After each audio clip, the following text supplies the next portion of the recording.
This is Life Along the Merrimack, the weekly podcast where we talk about the history and health of the Merrimack River. Sometimes, however, we talk about other elements of the Merrimack River Valley, and today we're going to be talking about trees. We all appreciate trees, and there are many elements to planting them, taking them down, keeping them healthy.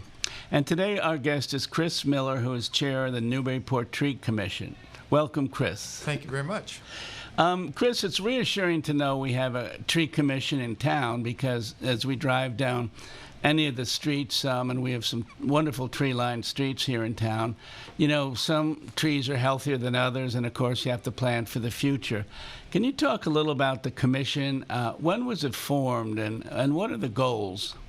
The Tree Commission was established as a tree committee in 2002 and was then transformed into a tree commission in the 2014. And the goals of the tree commission are quite extensive, and I'd like to read what they are. But basically, it's taking care of the trees. It's to select, plant, protect, maintain, plan for, and increase the health, beauty, quality, diversity, and variety of Newburyport trees. That's why I read it. That's a beautiful sentiment. But each year, the city does plant trees, and can you talk a little about that? Because I know the city plants trees. There's another group called Fonts, which perhaps you could explain as well. Sure. But I think everyone laments the loss of a major tree or a major area of trees, but there is really a lot of supervision, a lot of care. But, you know, do you plant trees each year, and where does your funding come from? We do, and that's a question. So let me start with, to give you an idea, in 1850, there were 1,100 trees on High Street. In 1912, there were about 550. Wow. In 2014, when we did an inventory, there were 240. Wow. What a disastrous drop. Well, it is, and you can question the numbers, but even if you cut the numbers in half, it's still significant. Was part of that Dutch elm disease 30 or 40 years ago? It was, as well as some other diseases and natural attrition. I mean, trees don't, unfortunately, live forever. Mm-hmm. So the idea of the Tree Commission at this point, about 2015, 2014, we decided to plant trees that were a little larger than the ones that had been planted in the past. And our success rate has been extraordinary, less than 1% loss. Mm-hmm. And so we plant about 55 or 60 trees in the spring and the same number in the fall. Now, is this city supported? Well, it is now. A few years ago it was not. It is now. The city gives us $20,000 a year, but that doesn't cover a lot of the trees. So we've gone out and we'll talk about Friends of Newburyport Trees, Font, in a minute, which is a fundraising arm of the Tree Commission. But we've gone out and found trusts that are city-run and also benevolent organizations and individuals who have volunteered. There's one particular trust called the Bromfield Trust that was started in 1858 for the express purpose of increasing the number of sidewalks and planting trees. Wasn't that lost for a little while? About 100 years, approximately. So we discovered it in 2016, and we've been able to have their generous donations each year. Also, the CPA has been very generous with us. Community Preservation Act? Yes, to give us money for particular projects. And one project that is fairly visible is the triangle in front of the famous pizza was neglected. I'll leave it at that. And we then took it over and planted 14 trees there. And as time goes on, it should be spectacular. And that's on Story Avenue, right near Atkinson Common. And Atkinson is in itself just a beautiful spot. It seems to have a wide variety, and the way they meld in with some of the monuments, it's a beautiful spot. It is. It's a real showcase. You know, as I understand, and I've been reading it, the Tree Commission recently put out a book, Guide to Newburyport Trees. And I hope you at least can see the general nature of this. It's a book that talks a lot about the trees that we have here in town, and I won't read it word for word. Open it up so people can see an example of a page. So this is, you know, a page where you can see it's in color, it's well-defined, there are good definitions of what is going on here. How did this project come along? It came out well, but was this a while in the planning? It was very exciting the way it happened. Last year, we hired 2 interns to help us take a complete inventory of all the publicly owned trees in Newburyport. And by the way, there are 11,246. As of the 1st of September. One of the interns said, gee, wouldn't it be nice if we had some way to identify trees for those of us who don't know trees, those of us who are learning trees, and even people that know trees but want to know what trees are here in Newburyport. And I said, yeah, sure. And I expected a black and white 4 stapled page. And she said, well, I have an example. And she came up and showed me this and blew me away. So we spent some time and effort. She put it together, and then we tried to decide if we were going to do it by common name or by scientific name, and all those details when you go to publish something. And by the way, we have both indexes. So we're excited because it has about 80 trees in it, and that's a fair representation of all the public trees in Newburyport. What is the most prevalent tree here in town? The Norway maple. Oh, now that is not a bad word. Oh. But this number one, it's on your hit list of things not to plant in Newburyport, because if I'm right on this, Chris, many were planted near sidewalks, except the roots come up and the sidewalks, as a result, do come up, and that's been a headache for a lot of city officials. It has, and it's a shame because in the 1930s, it was the tree of choice because it grew fast. It was colorful in the spring and in the fall, and the trouble was that it was invasive. And once it takes over everywhere. So we have 5,852 street trees in Newburyport. Of those, there are 2,840 Norway maples. That gives you an idea really? of the concentration, yes.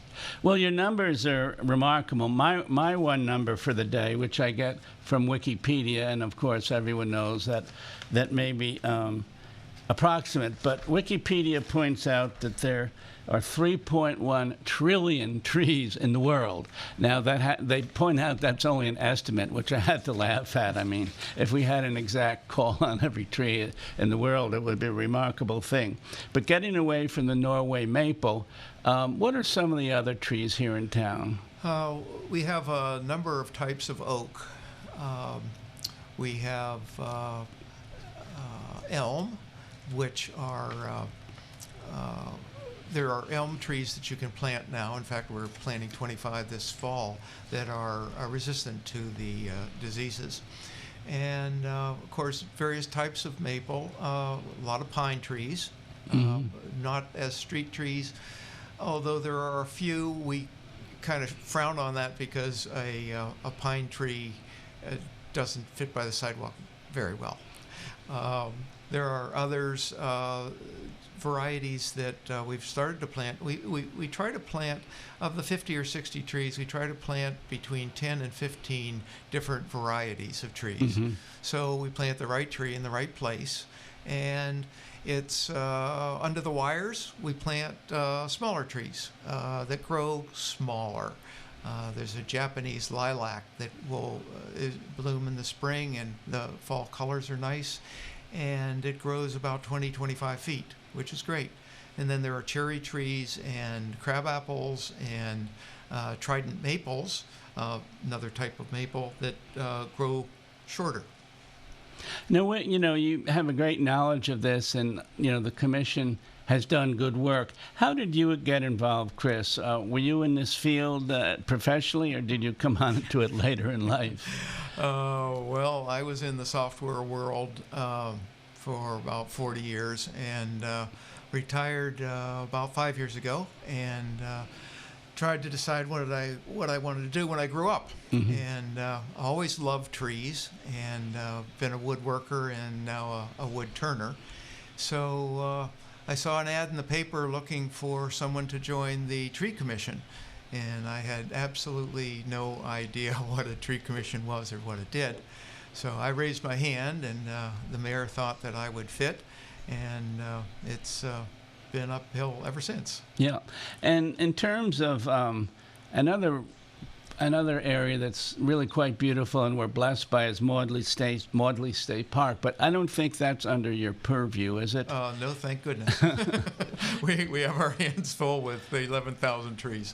Because they have beautiful trees, but many, as you say, are older, and they, Yes. each winter they seem to have a number of trees that fall or, get hit by the bad weather, and so there's a lot of work to be done over there as well. There is, and which trees don't last forever. It's said that there are some pine trees that are over 5,000 years old.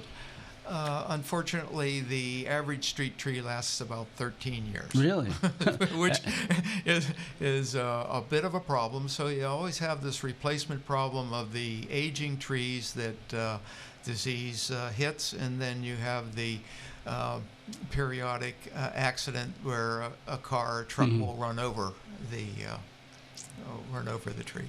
Well, talking about challenges, which Dutch elm disease was, there's another nefarious beetle out there right now, as I understand it, the emerald ash borer. Yes. And I know this because I was with the Daily News for about 5 or 6 years, and they were talking about that at that time, and it's a little discouraging. As I understand it, this is hitting a lot of trees in town, and in most cases they're taken down.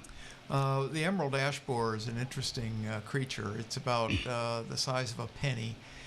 It's gorgeous, but it's devastating to the ash community. Fortunately, we do not have any emerald ash borer here in Newburyport as of today. It is in Groveland, it is in North Andover, and a number of other places. So it will be here. We have about 140 ash trees, street ash trees, and we have begun a program to treat those trees, the most prevalent ones, the largest ones right now, for the disease, because we know it'll be here soon. I remember covering for the Daily News a public hearing where there were some tree specialists, and they were saying this very thing, that this is coming. It's like the British are coming. The British are coming. We don't know when, but they did document it was in Haverhill and the Andovers, and so it's good to know you're aware of it. Can you pre-treat some of these ash trees? Yes, it's an injection process that takes every other year for three injections is supposed to work. We're hoping that that will get most of our trees, the important trees, covered, and we hope it works, so we keep our fingers crossed. How many ash trees do we have?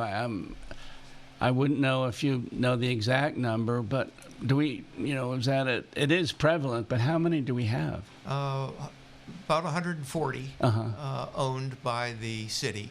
That does not count what's in people's yards.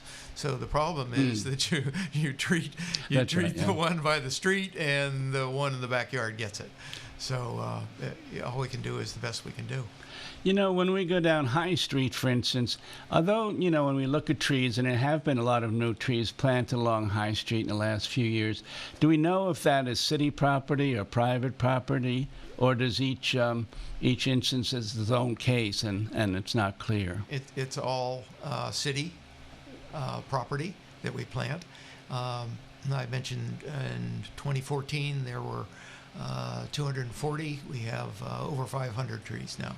So that's tremendous. And I've seen pictures from 100 years ago, and as you pointed out, some of the Green Street, for instance, used to have enormous trees going, from here to the river, and then most of them are no longer there. But you're replanting near City Hall and other places, so the comeback is underway. It is, and it's amazing what you can do with money and an organization that works. Well, I live on Low Street, and I have several trees that are dying before my eyes. And so I'm not clear. They're only 3 feet from the street. So I'm not clear on, if they're on my property, I assume, but if the city's responsible for that or if I'm responsible, because on one hand, Low Street is highly traveled. I do not want the tree to be falling down during a winter storm.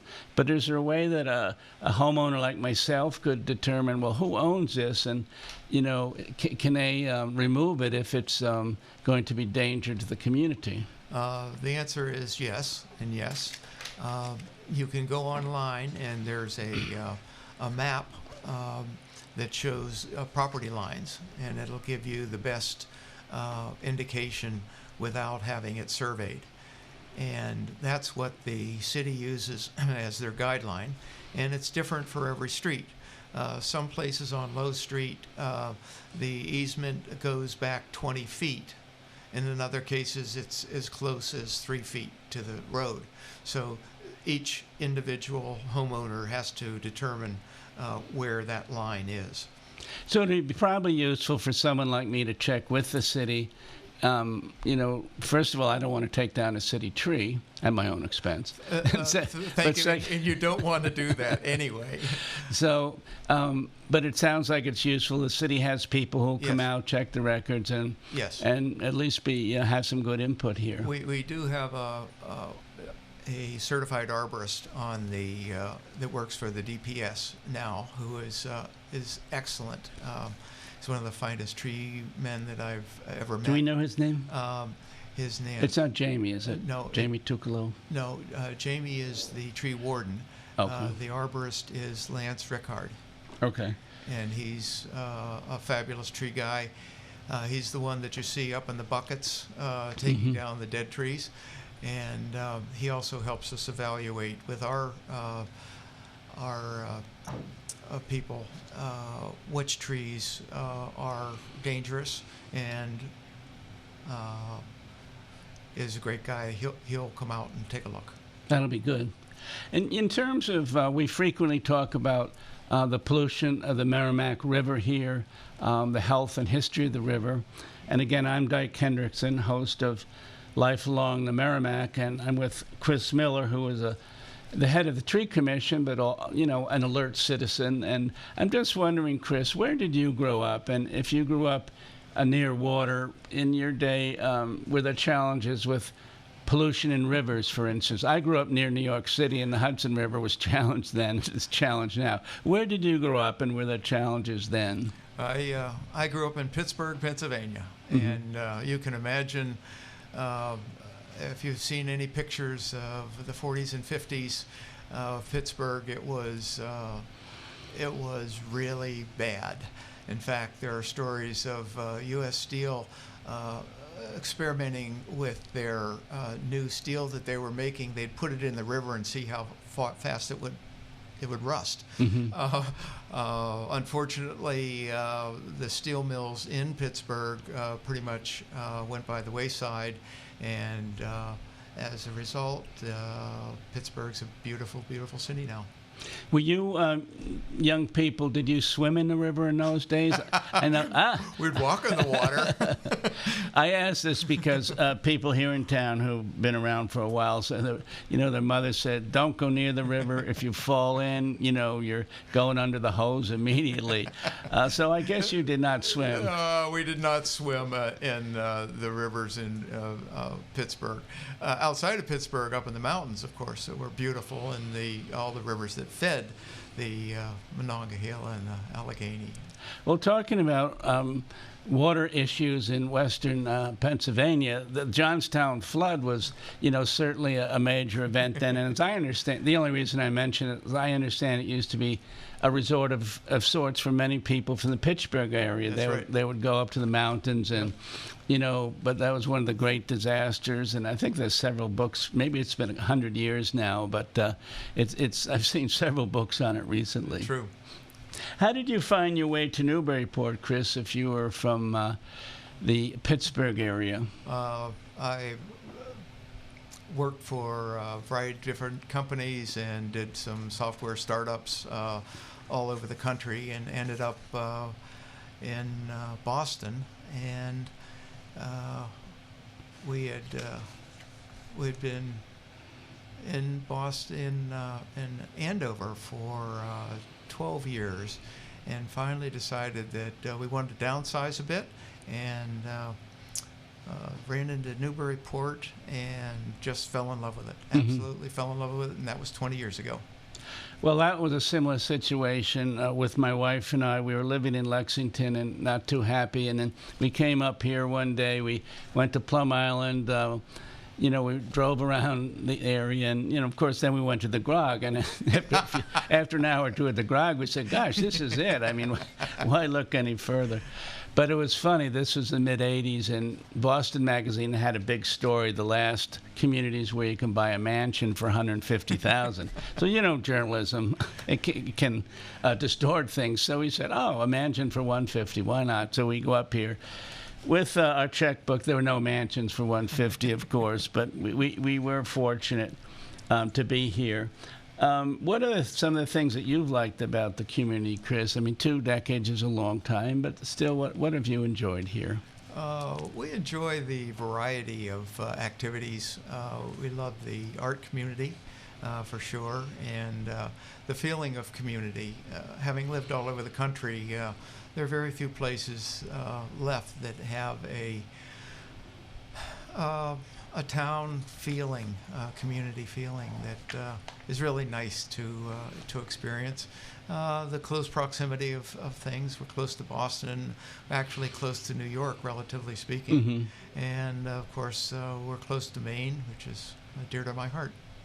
And this I mentioned the book that the Tree Commission has done, and it's really interesting because we all can learn more about trees, and to me, it marks the fact that the Tree Commission has done a lot in 4 or 5 years, including this. And so if someone were interested in getting a copy of the publication, Chris, how would one get a copy? Is it at Jabberwocky or is it City Hall? No, it's at City Hall. We decided not to involve a Jabberwocky or any of the commercial companies at this point, but it's available at City Hall in the planning department, and for a donation of $20, you can pay them in cash, you can pay them in check, you can go online to fonttrees.org and make the donation there,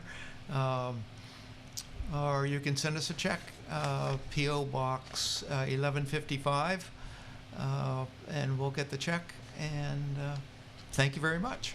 Well, one thing we were going to do, and not to get too much into the weeds about trees here, but what does FONT stand for again? Okay, FONT stands for Friends of Newburyport Trees, and it was first established in 2004, and then was pretty dormant until 5 years ago when we resurrected it and decided it would be very helpful to have a 501c3 nonprofit corporation available for people to make donations to the city for trees. And as a result, we have our website, as I mentioned. It's fonttrees.org, and you can see what activities we're doing, what projects we're doing, as well as the make a donation. Mm-hmm. So that's actually, at least two organizations are looking out for our trees. One thing I wanted to ask, because this has come up in the past when I used to write stories about this topic for the Daily News, is how do you pick which streets get the trees? We have many streets in the community. The most visible might be High Street, but of course they don't get all the trees. How do you decide which trees are going to get plantings that year? Two ways. We listen to residents who call in and ask for trees, and we also have what we call gateway projects. And High Street was the first gateway project. It's gateways into Newburyport. And we've begun to work on Merrimack Street, and then Low will be. And the combination, we have a backlog of about 50 trees that can be planted if we had the money and the organization to handle it. We tried planting 104 trees a year and a half ago, and it was a monster because we're all volunteers.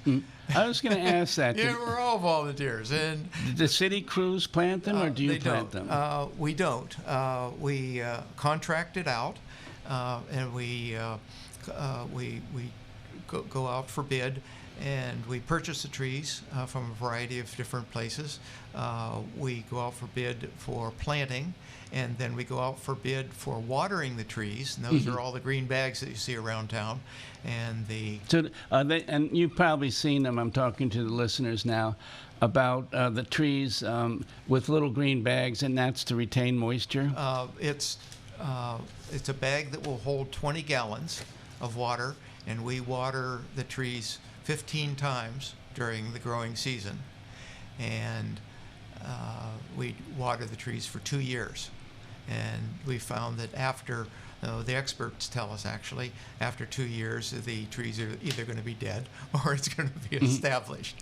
But you've had good successes, I understand. And one reason you got larger trees, not saplings necessarily. Right. The saplings or whips were being abused by kids, automobiles, and nature.